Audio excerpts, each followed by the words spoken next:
episode 14 of the Witches, Legends, Ghosts, Oh My. I was just going to say the Oh My podcast.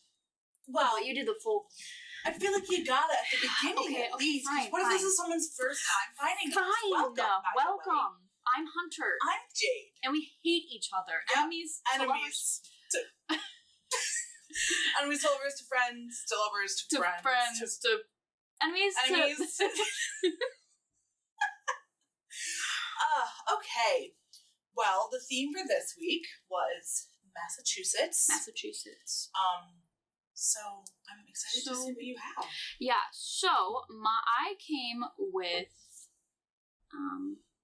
Oh, I'm so sorry. I feel like we should address, if you're watching on video, this is very obvious.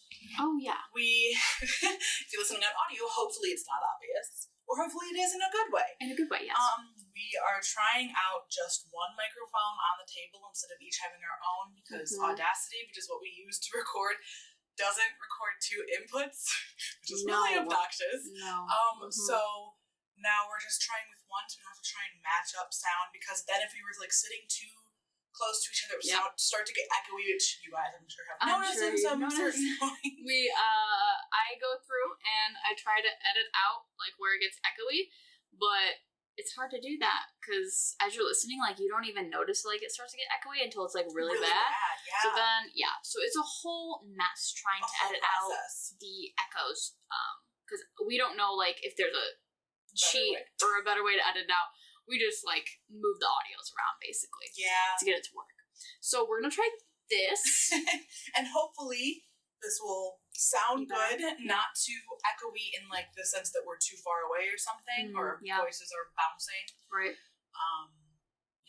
But just let us know. Also, if you can see us, you can notice that the microphone is much closer to Jade than it is to me, and that is because I am very loud. And Jade is not as loud. Which is interesting because I am loud, but like not. My voice doesn't project as much as yours does.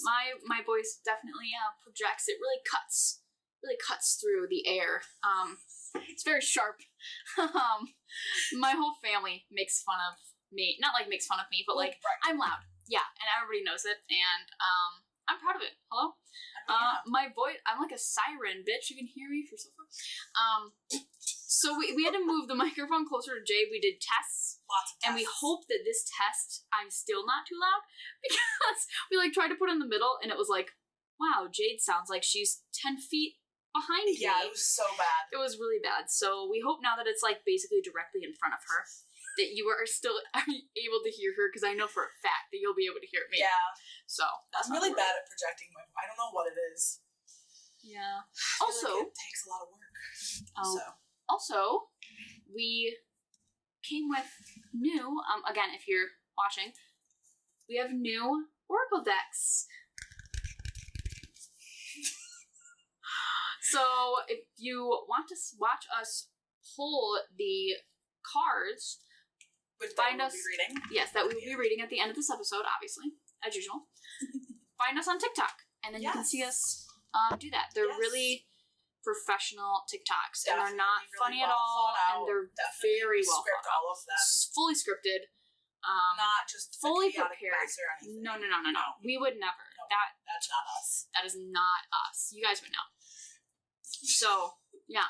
So we got a couple of things. And Jade has this new, like, beautiful circular sand thing that we turned before we recorded. Yeah. It's really beautiful, and it's going really slow. Really slow. I didn't turn it in a good way. It's mad at me. But if you're looking, it has, like, different color. Well, okay, if you're not looking, I should say. It has different colored greens and then a little bit of gold in there, too. And so, like, depending on which pathway of bubbles it decides to fall out of. Like a mountain will form there, and it kind of forms like sedimentary rocks with like layers upon layers and stuff, and then it'll stop in one spot and then start in another, and there might be multiple mountains, and it changes every time. Very, very cool, and it wasn't that expensive, so. Yes. So I need one, basically, is what I'm saying. So I came with a, what do you call those? I got an urban legend. Yeah. Like a creature. I came with a creature, and it's called I came with a creature. It's called a Pukwudgie. Pukwudgie. Pukwudgie. Do you know what that is? I only know because I think it's one of the houses in the American Hogwarts. I was gonna bring that up. Yeah, it is. I guess That's what I am. Oh, I'm a Pukwudgie. Pukwudgie? At least when I took it years and years and years ago. But that's when I was more Hufflepuff too. Oh, okay, yeah. Ilvermorny, is it? Yeah. What is it? Ilvermorny? Ilvermorny. Yeah, okay, so here's the thing. Okay, tell me. I don't know anything about Ilvermorny. Like, I am a big Harry Potter fan, but I stick to only the Harry Potter. Right. His story. Yeah. So I don't know anything about Ilvermorny, but when I was doing research, it came up. It like showed a picture of a Pukwudgie with like wizards in the background. I'm like, what? Why are there wizards happening? So yeah, I guess it's one of the houses. Do you know what the other houses are? I don't know anything about this. If you told them to me, I would know them, but it's not something that I can just like bring up from memory. Okay, that's fair. I think one of them is like a Thunderbird or something like that. Oh. I don't know. They're like similar to the Hogwarts houses in the sense of like what they value. Oh, really? And stuff. Yeah. Oh, okay. So then the Pukwudgie was like the Hufflepuffy house. Yeah. Got it. Yeah, that's all I know. The Thunderbird was probably Gryffindor. Yeah, the Reds, Thunder, Fire. Yep, okay, got it. Yep. Oh, I never thought about this. What if like each of the Harry Potter houses like correlated to an element? Do you think that was like part of? Yeah. I don't know if it was intentional, but I know that a lot of people like look at that. Oh, do you know what they would say? Gryffindor, Fire.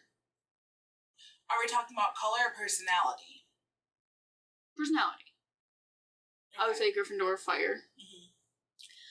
I don't know. I feel like Slytherin would be air. I was gonna say that. And like, this sounds but like, I feel like they're very, very cunning and charming in a sense that you can like manipulate, and like I feel like it's a lot of like manipulation of like the air for airbending. Yes, is what I'm that is exactly what I'm thinking of. I'm so glad we're on the same page with that. And then I don't know about if Ravenclaw would be water or earth. Like you would say water because blue, but like because they're strong-willed. Yeah, but I think they would be water. Honestly, I feel like they'd be more intuitive than a Hufflepuff would be. That's okay. I feel like Hufflepuff would be more of like the earth, like a grounding, very. That's a really good loyal. Point, actually. Do you know what I mean? Like you could lean against them, like they're not gonna, give way. Yeah, I see that actually. I'll take it. I've always wanted to be a waterbender, and I'm You did. So. You did. So. I feel like fire has been my thing for. It's also what your sign is. Yeah, so I just feel like it's been like everything. But I love air. Like I feel like I'm a wannabe air. Well, isn't your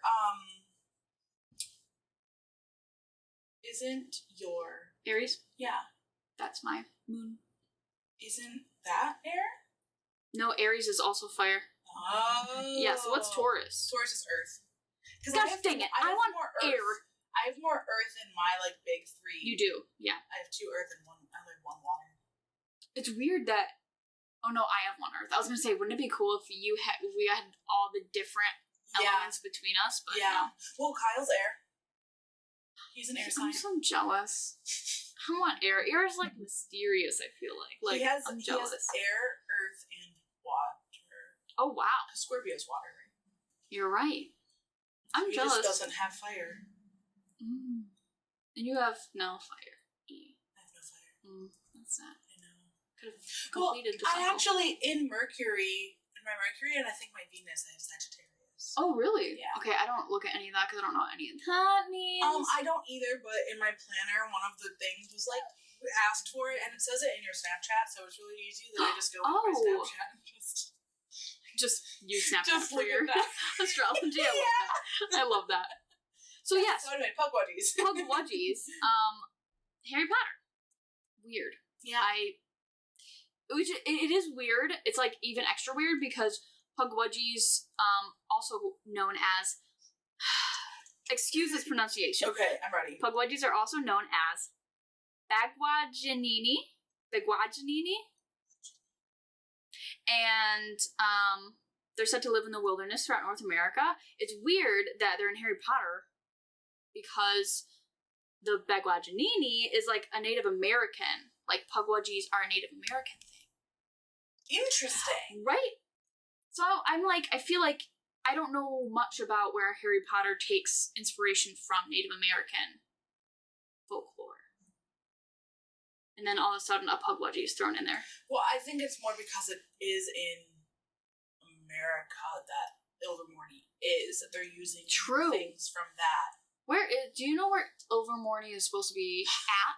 I have no idea. Okay. That's the only thing. What is, sorry for keep talking about Harry Potter, but where did that come from again? Where does the school come from? Is it from the Fantastic Beasts and Where to Find Them. Okay. That's where... Do they go to America? I'm confused. Yeah, in the first one he goes to New York to try and get the Thunderbird because he wants to save it before other people try and kill it, but then because he's in town, they think that when some bad thing has escaped that he released it because they know it. So like at that time they don't like that someone's trying to like understand the magical beasts. They just want to like kill them all. Oh my god. Basically. Okay. Yeah. I watched the movie, don't remember anything about that. Oh yeah, no. I was in love with Newt Scamander. Like you were. Like fully in love with him. Like so much so that even my grandparents knew, and for my 21st birthday when I was sent like 21 different cards from my grandmother, one of them was from One Direction and one of them was from Newt Scamander. So, you know, pretty cool. Oh, yeah, we were Directioners. Heavy direct. Heavy. We cried to each other when they announced that they were going on a hiatus. I'm so glad that we're out of that phase. The obsessive phase, yeah. Well, still obsessive, just not with One Direction. Well, not to the same way. I was gonna say not to the same level. In a healthier way. Definitely not to the same level. Like, literally, oh my god, if you go through my Facebook feed, every single post, at least once a day, I swear I was posting, I love Harry Styles. Oh my god, One Direction. Lyrics to a song. I love Niall Horan. I love Louis Tomlinson. Or something about, like, happy birthday, Harry. Happy birthday, Liam. Yup. Oh my god, it's bad. We were really pathetic. But, we're good now. Yeah, we're fine. I do remember when they were, like, going on a break. I was like, they're gonna come back. Or there's rumors. 5 years, there's rumors that they were gonna release a song, and then they didn't. Younger me would be very disappointed, but I'm okay with that. I feel like it's really, they'd be really dragging it out. Although it would be kind of iconic if they did all come together to just do one single. Well, what's really funny to me is that's what happened with Big Time Rush. It did? They released like a single? No, they're back together. Oh my god, no they're not. They did a tour this past summer and I missed it. And I cried. I found out the day after that they were just in town and I cried. This was this summer. This was literally this past summer. I cried. We just said that we were better, Jade. Okay, that's like a childhood thing, though. You know, like that would like heal some childhood something. That's true.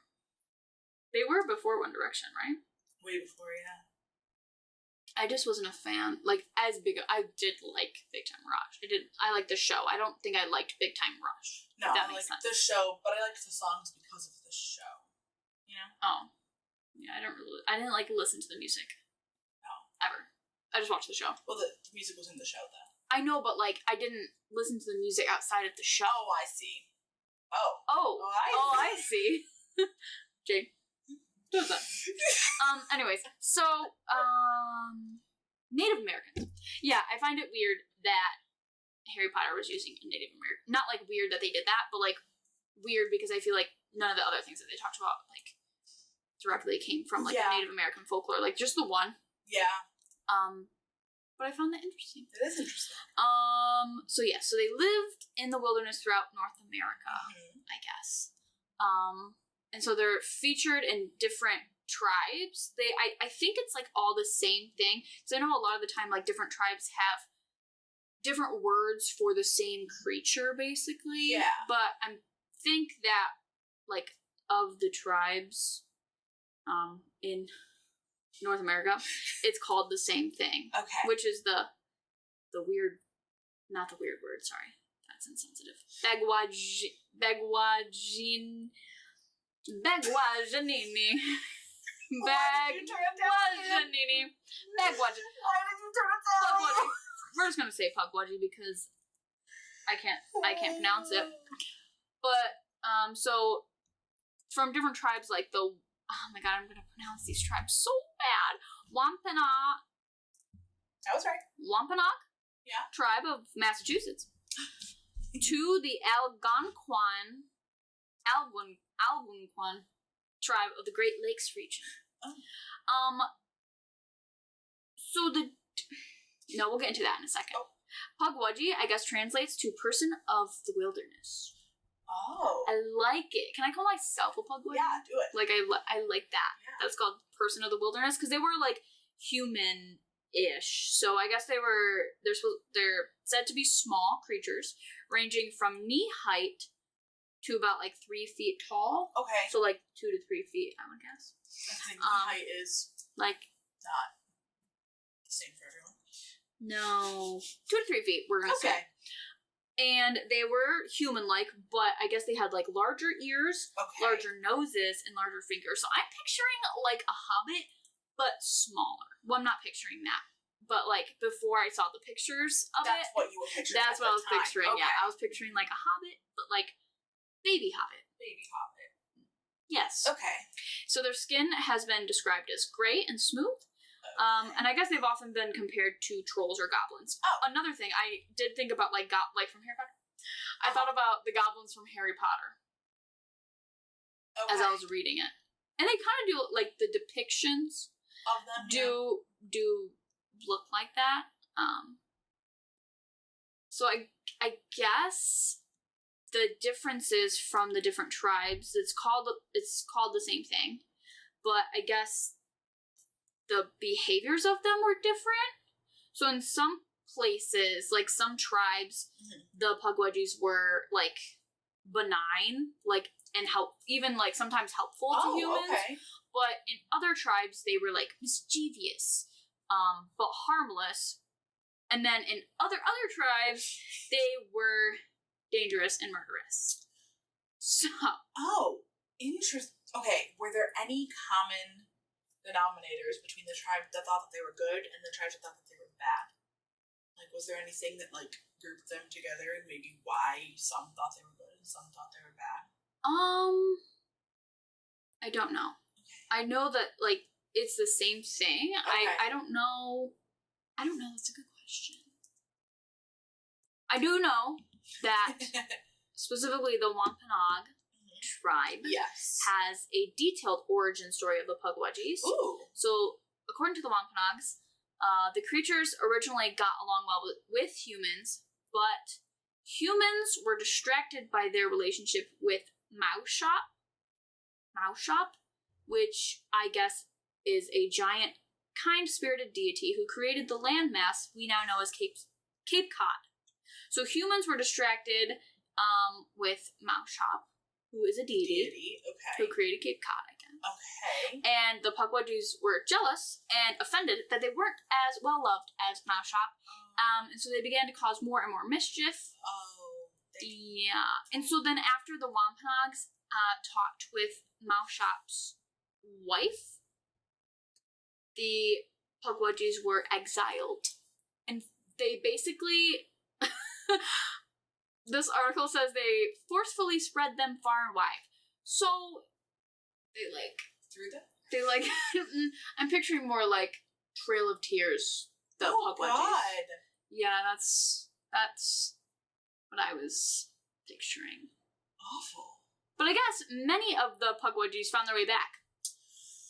So it doesn't matter anyway. And they instigated more of a belligerent relationship with humans and Moushop. Eventually killing Moushop's 5 sons. And some of variations of the story suggest that the Pukwudgies even killed Moushop himself. Wow.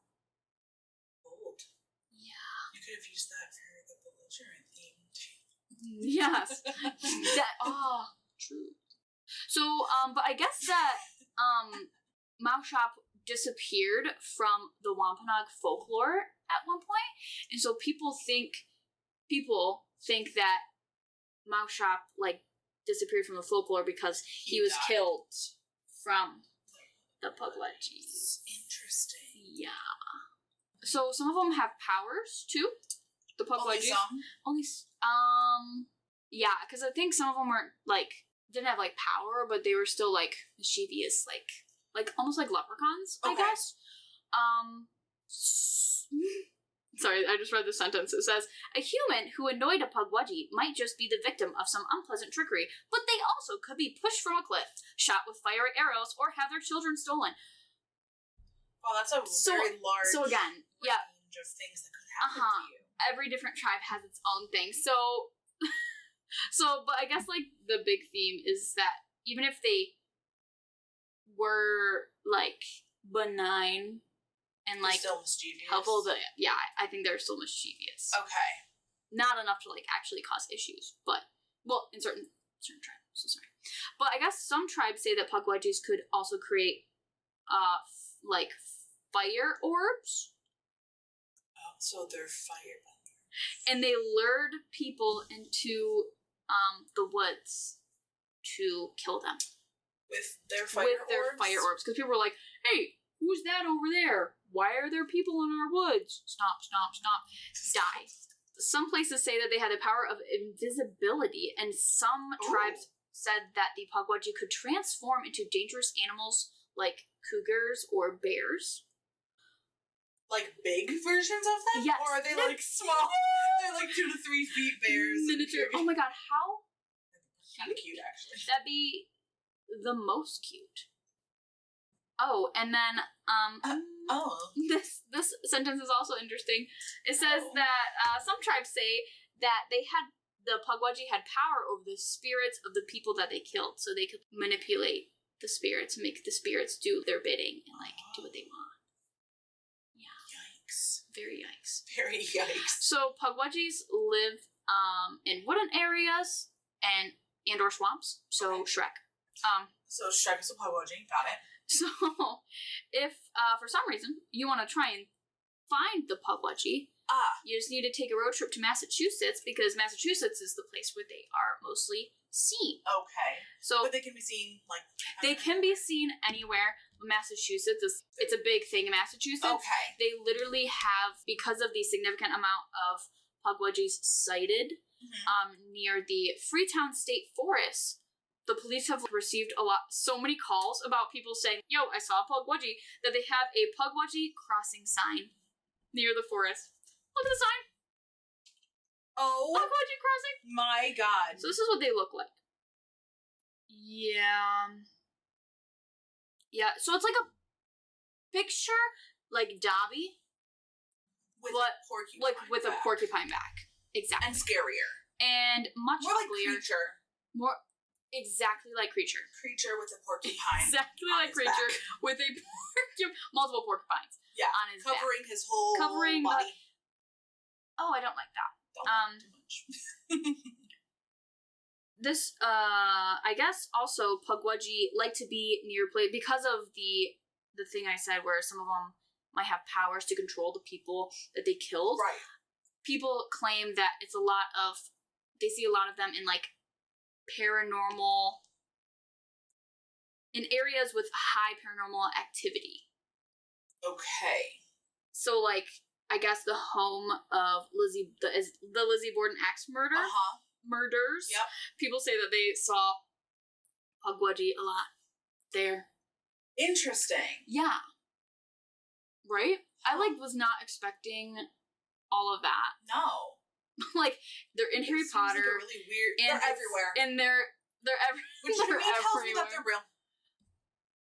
I mean, I believe it. To me, they I don't see them as evil. I see them as very just angry trolls, basically. Just angry trolls that I picture them grumbling like old men, you know? Yeah. Just humans are disgusting. That's what I picture. I like it. And they just happen to be around Lizzie Borden. The Lizzie Borden house, people just notice them more, and they're just Or they're like, oh my god, these people are coming here to sit in the same place that people were murdered. That's weird. That's so weird. Humans are So yeah, that's the Pukwudgie. Wow. I guess that's so interesting. I guess I assumed that it was made up for Harry Potter. Morning specifically, yeah. Yeah. No. Right? And that it has like different versions. Yeah. Almost. Like it's the same version, but like different powers and abilities. And evilness level ranges quite large. And what do you... I already know what she has for us. My master question. What do you have for us, Jade? I have... Dun, dun, dun, dun, Dun-na-na. the Salem Witch Trials. Someone had to talk about it. Obviously. And this time I can shut my computer because we're not recording. Yes, you can. Fully and embrace And the it's story. Okay. So, the Salem Witch Trials. How much do you know besides, like, the Arthur Miller play that we had to read in, like, 10th grade? You mean The Crucible? Yeah, I sure do. Yeah, so other than that... Okay, so...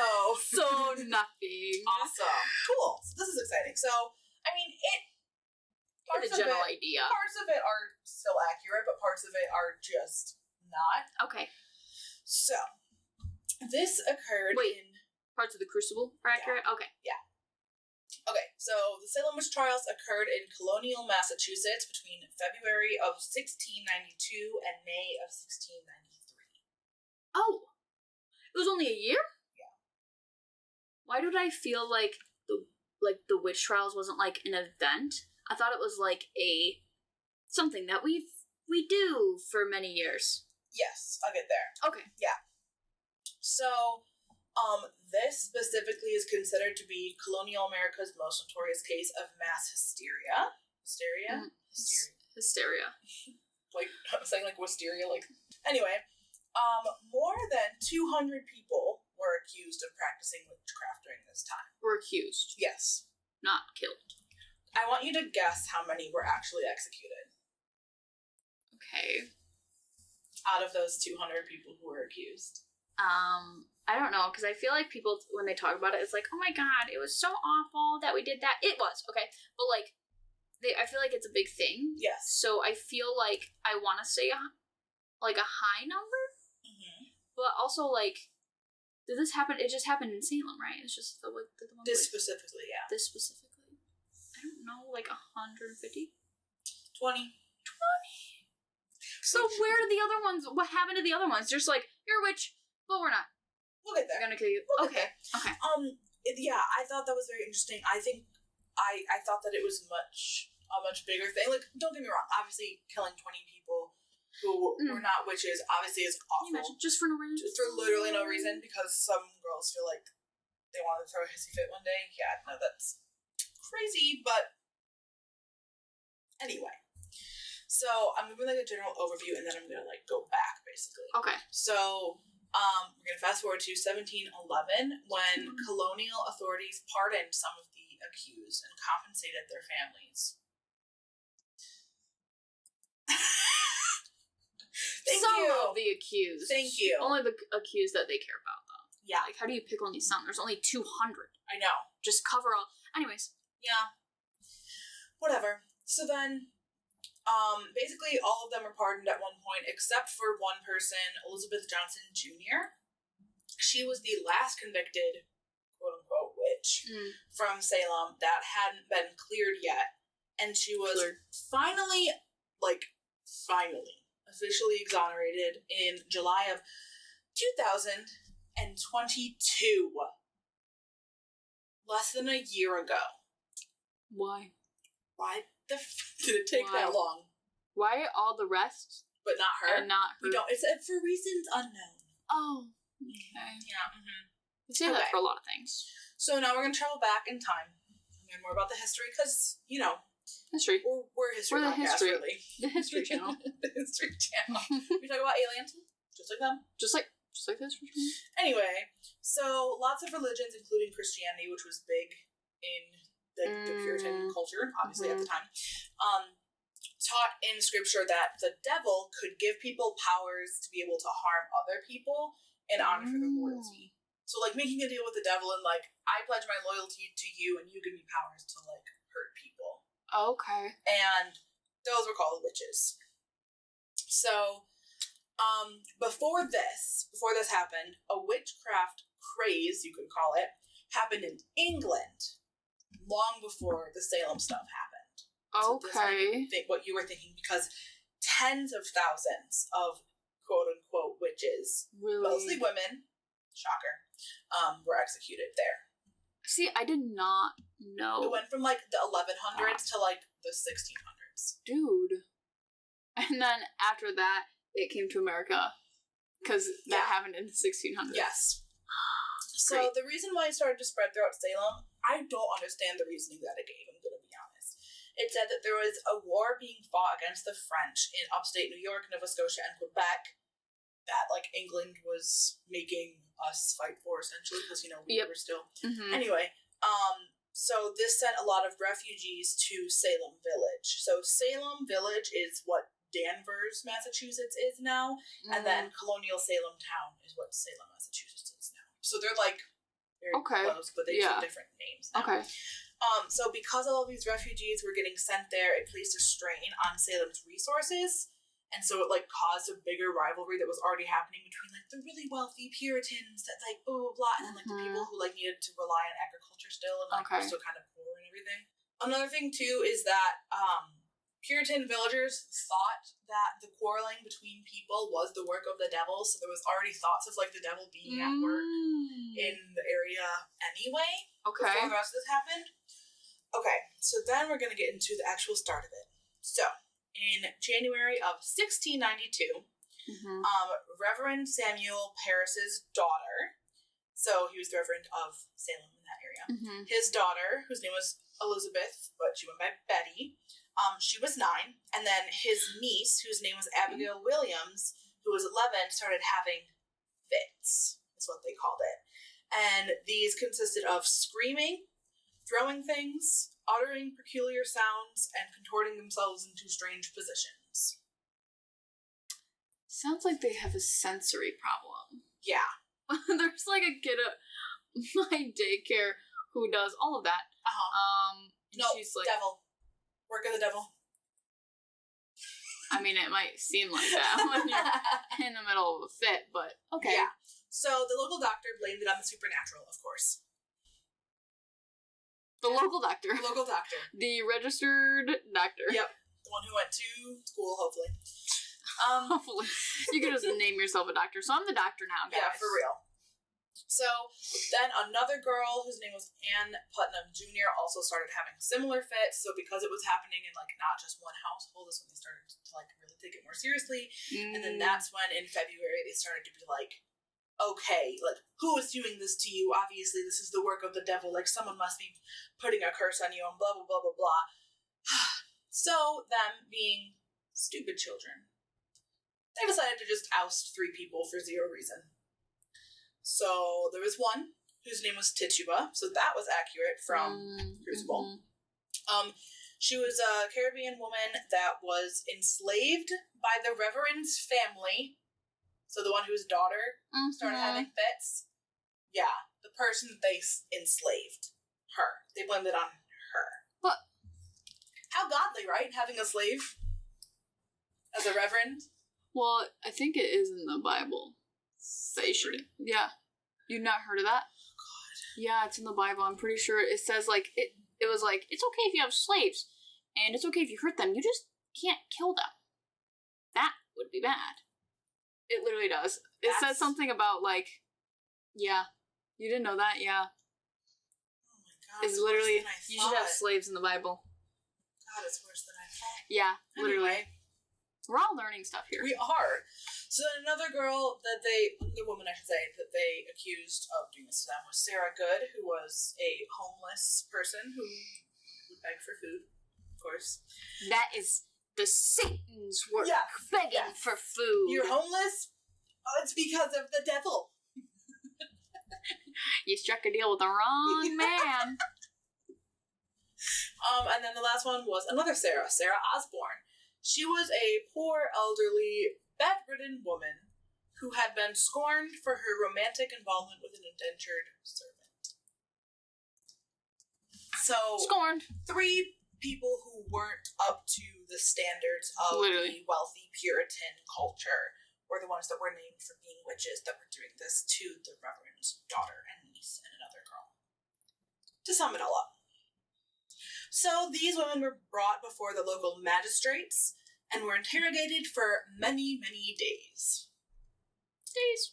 Sarah Good and Sarah Osborne both said that they were innocent. They claimed their innocence the whole time.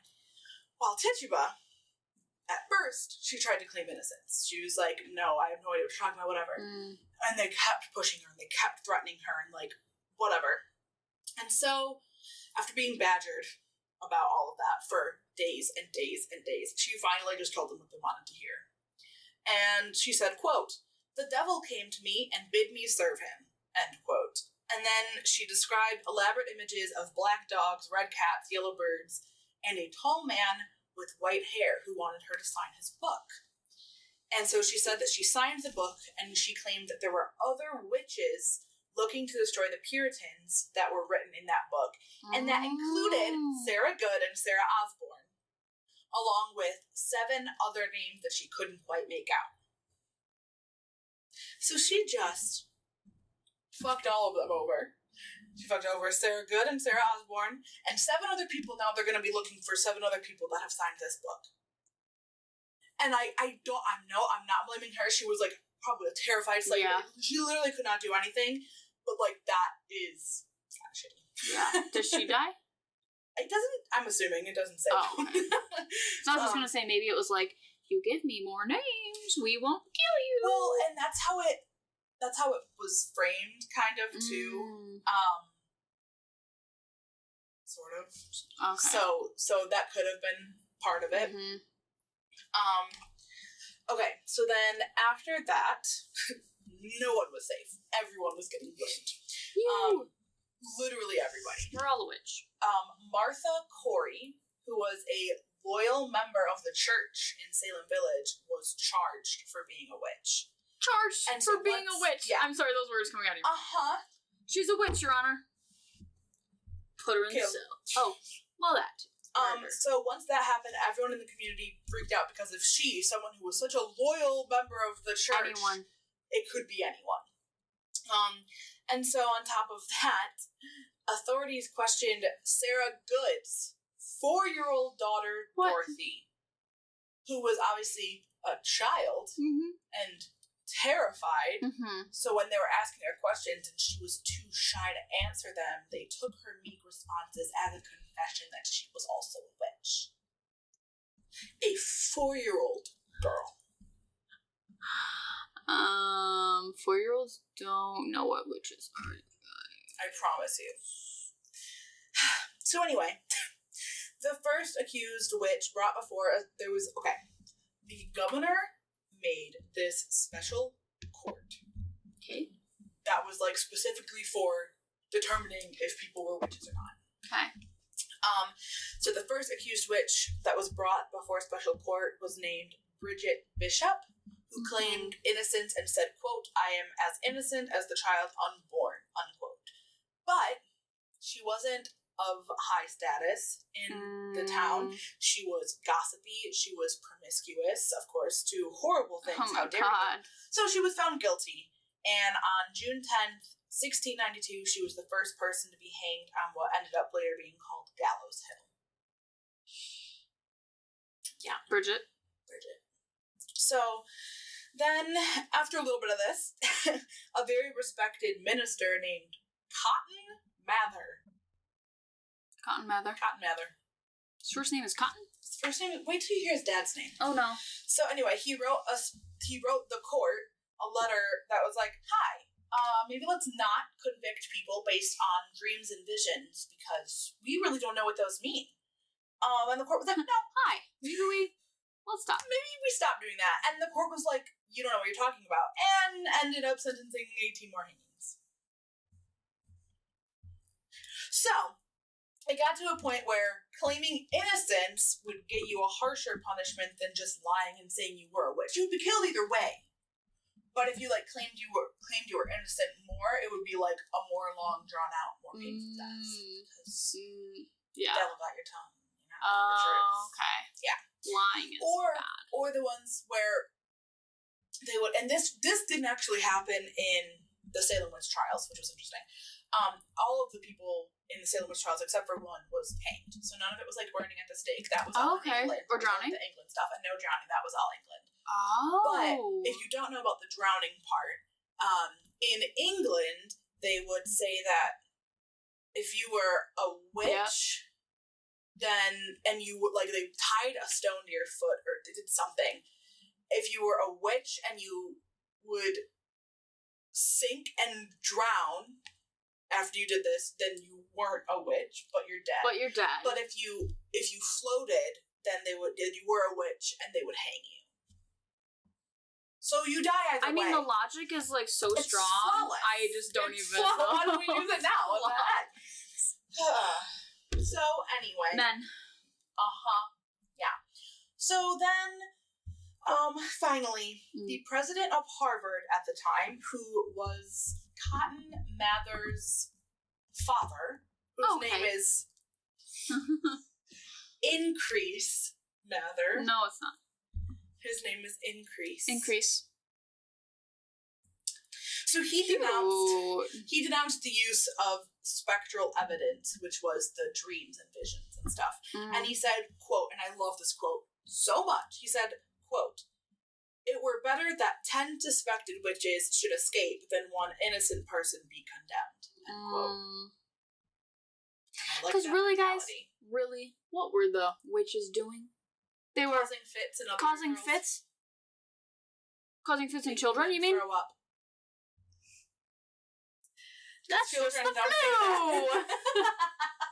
Because children don't just like throw up a lot. No, that's Why a was sign that of witchery. So common in elementary school for a kid to like go home because they threw up. Like, why was that so common? The flu, when you're kids, you puke, but when you get older, adults, like typically when they have the flu, they don't puke. Interesting. Yeah, it's mostly like the body aches and stuff. Nice. Yeah, I always get a body aches when I'm sick. When I had COVID, that was the worst. Anyway, okay, so now this part is great because Karma's a bitch, and we love her for it. And the governor's wife, the one who made that court, his wife was accused of being a witch. And when that happened, he finally prohibited further arrest and released many of the previously accused witches. Because he was like, not my wife! And then he was like, stop this treachery! And this then is awful, how could you do this? And so, anyway, then he dissolved that special court and replaced it with a better court So they still thought witches were... They replaced it with the quote, but it was a better court in the sense that they couldn't use spectral evidence anymore. Couldn't use dreams and visions. They could still kill people for being a witch, though. Yeah. So 56 people went through this court and 3 were condemned. And killed? I think so. Probably. I really don't. I think so. Anyway, in May 1693, the governor finally pardoned all of the people that were imprisoned on witchcraft charges. Wait, when? May 1693. Oh, okay. So that was the end of it. So that one girl. Right. Well, no, people who are currently in prison. Like they could get out and they weren't going to be. Yeah. So at that point, 19 men and women had been hanged on Gallows Hill. There were 14 women and 5 men, which I'm surprised any men got hanged, to be honest. I've never, ever heard of a man being accused of being a witch. Ever. Yeah. So inclusive. Yeah. And then now, okay, you might be saying, hey, Jade, I thought you said there were 20 people that died. Hey, Jade, I thought you said there were 20 people that died. Thank you. I knew you were going to bring that up. So one person wasn't hanged, but rather pressed to death. So Martha Corey, the one who was like... Lucky Martha. No, the one who was like the very respected churchgoer that got accused and condemned. Her husband. No. Giles. 71. This poor old man 71 years old, and he refused to go to trial because he's like, I'm not a fucking witch, I'm not going to trial. And they pressed him with heavy stones. And then at least 5 other people died in jail while waiting for their trial, so they don't count that because they didn't physically kill them. But at least 5. Oh, and also 2 dogs were killed because they were thought to be connected to the devil. That doesn't make... What are the dogs doing? Barking? Isn't that not what...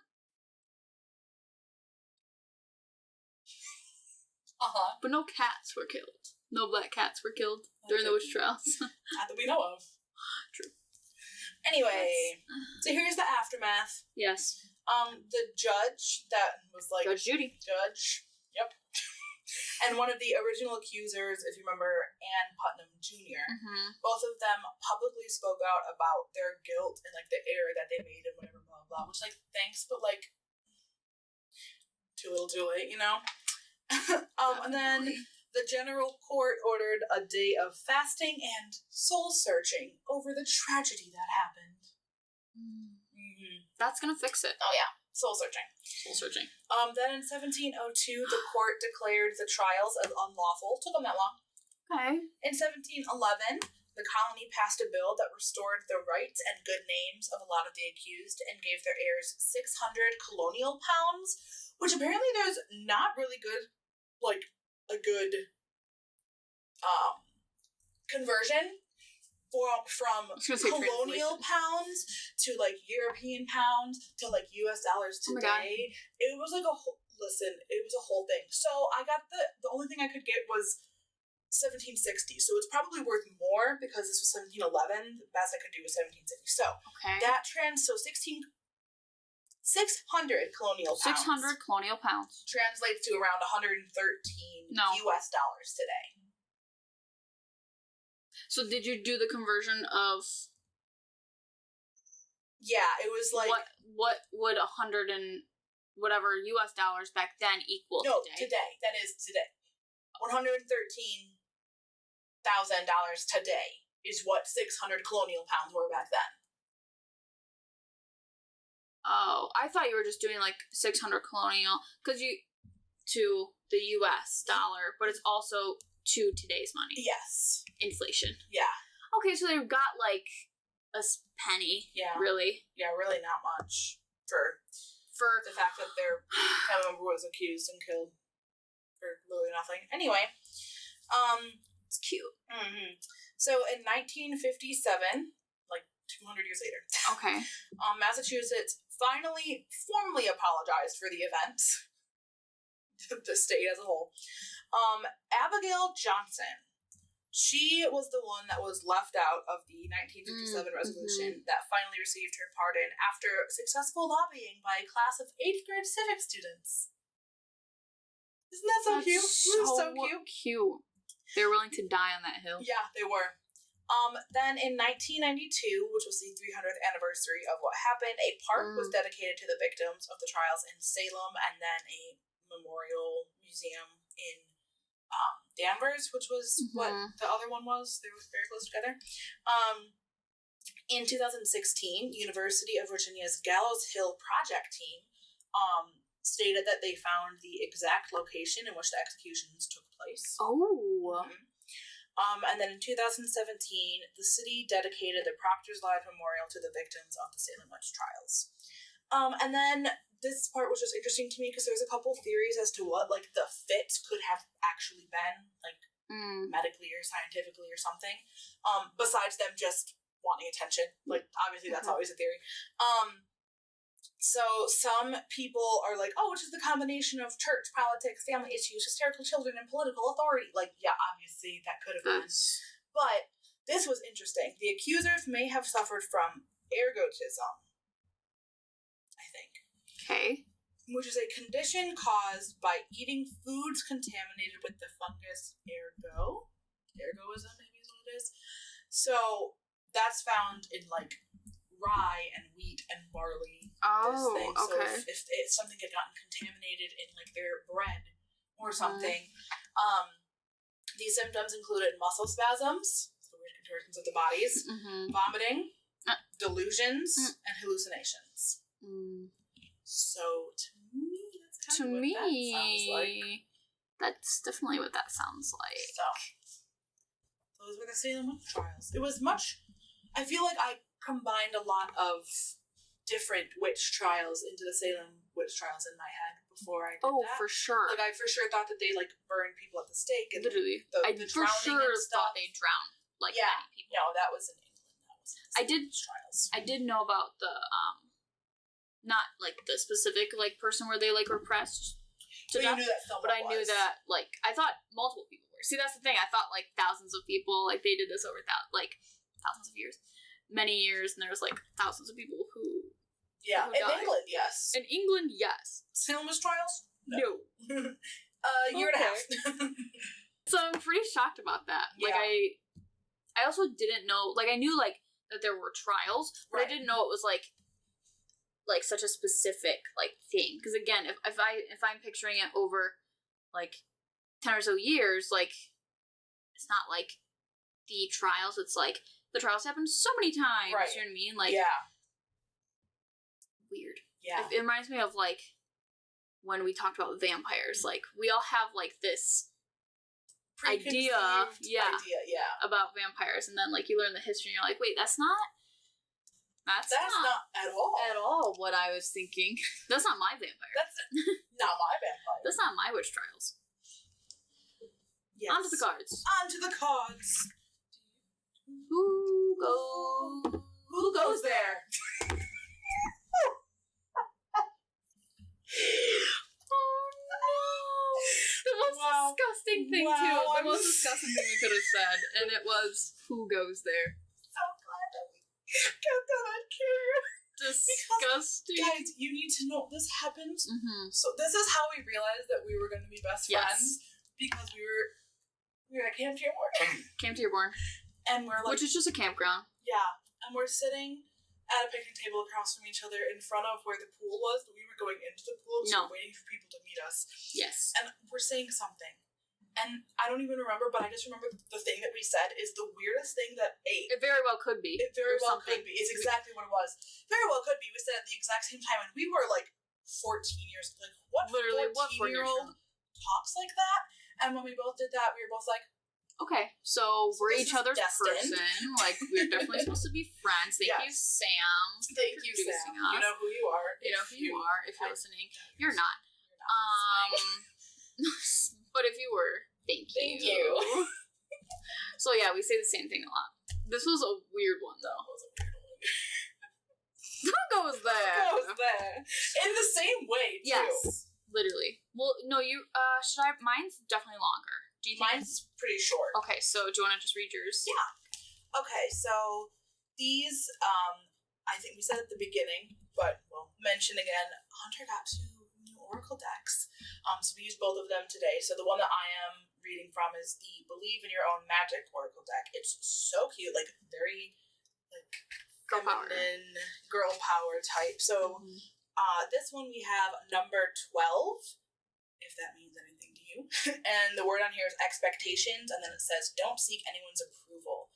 And we'll put up a picture, but if you're not looking, I can, like, describe it's like a fairy in it. There's a girl who looks so cool. She's wearing, like, a choker with a little moon on it. I think I have that same choker. I'm sure you do.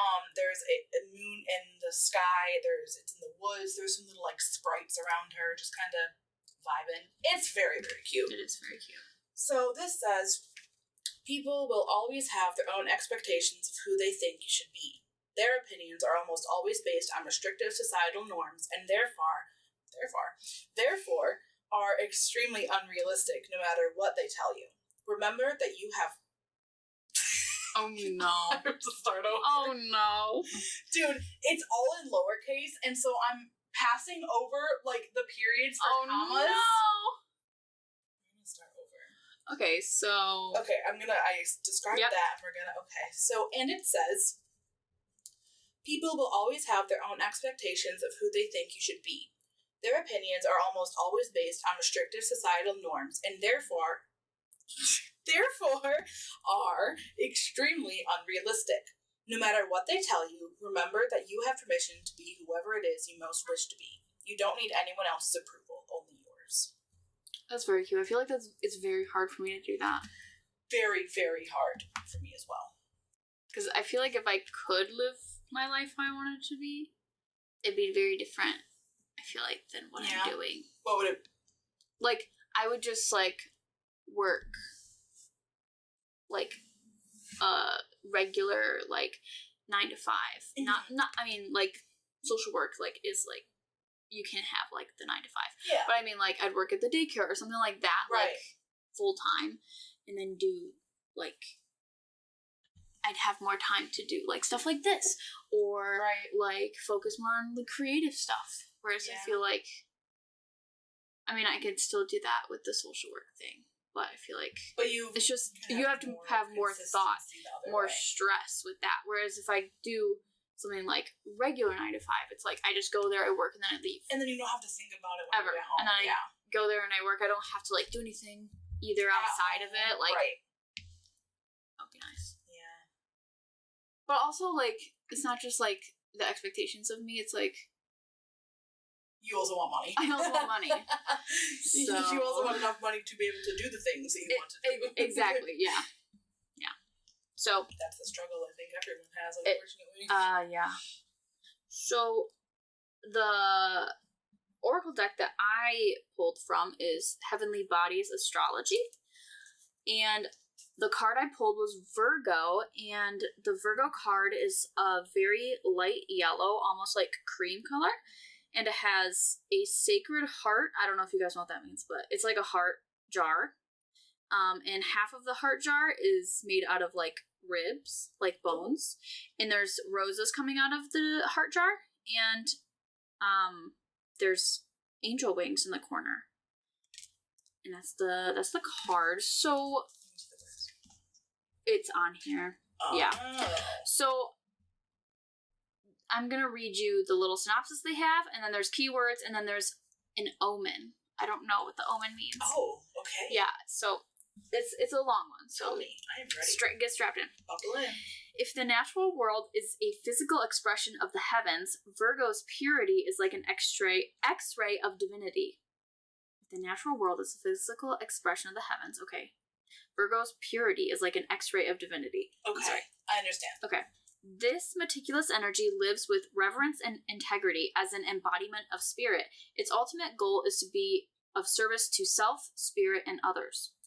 Virgo is practical and modest, yet poetic and profound. Its ruling planet, Mercury, floats freely between earth and heavens, a messenger between worlds. And so beautifully, Virgo embodies the same energy through regularity and ritual. It is organized and can be perfectionist, introverted, and quietly observant. Its people are connected to the body and particular about food and environment. And it's linked to the Zeitgeist, the spirit of the times, giving it a finger on the pulse creative flair. Zeitgeist. It's linked to the Zeitgeist, which is the spirit of the times. The Virgo shadow can be obsessive and solitary, with impossibly high standards. It can be hypercritical, but more of self than of others. Okay, sounds very judgmental. The keywords are, there's 3 different categories of keywords. Okay. So the first category is energetics. Okay. The keywords are integrity, reverence, humility. Okay. The second category is experiences. The keywords are going inward, attention to detail, rituals, and being of service. And the third category is shadow. The keywords are overly perfectionist, self-critical, and impossibly high standards. Yes. So it's like the light, the dark, and like the in-between. Right. Basically. That's because shadows is like the dark side of it. It is, yeah. If you don't know what these terms mean, the shadow part of someone or something is like the darker, like the demons that everyone has, or like whatever. Right. The flaws. Yes, the flaws. Basically. Yes. So then the omen reads, in mythology, virgin energy means whole and complete. And similarly, Virgo, the virgin goddess, asks you to strip away the not you layers that clogs your vessel. These may be unhealthy habits, toxic relationships, or damaging thought patterns. This cleansing force comes to guide your body, mind, and spirit back to its natural state of grace. This humble energy knows the most profound way to create change is through small, consistent actions.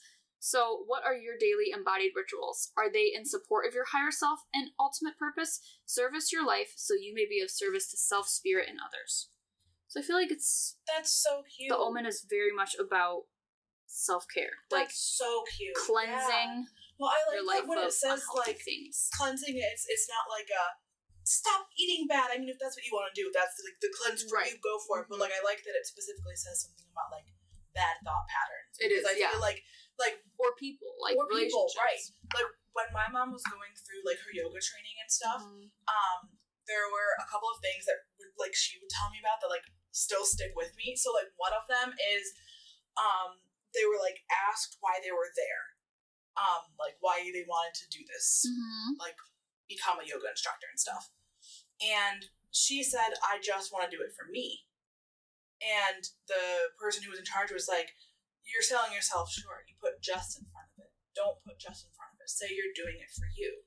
Like, you're undermining yourself if you say you're just doing it for this. Right. You're As if undermining it's not yourself. a good enough reason. Exactly. Yeah. I like that. And then another one is to, like, not apologize for things, for certain things, because it, like, it's, like, negative. So, like, in, like, if I'm late to something, instead of saying, I'm sorry I'm late, instead turn it into a positive and to the person that was waiting for you, say, thank you for waiting for me. Or something like that. And it's hard to do, obviously, but, like, how that says is, like, really, like, you know, small, consistent steps is key, and I think that's really cool, so I like that one. And my mom's a Virgo, so that actually matches a lot. Literally matches a lot. Your story. Perfect. Well, glad to end it on a good note. And if you've been watching this thing, it's starting to get to the end of it, so we'll stay until it finishes for you. We'll just be silent here. You can find us on Twitter, on Instagram, on TikTok, Facebook, YouTube, on Instagram, on TikTok, on Facebook, YouTube, Twitter, Tumblr, and Reddit. It goes.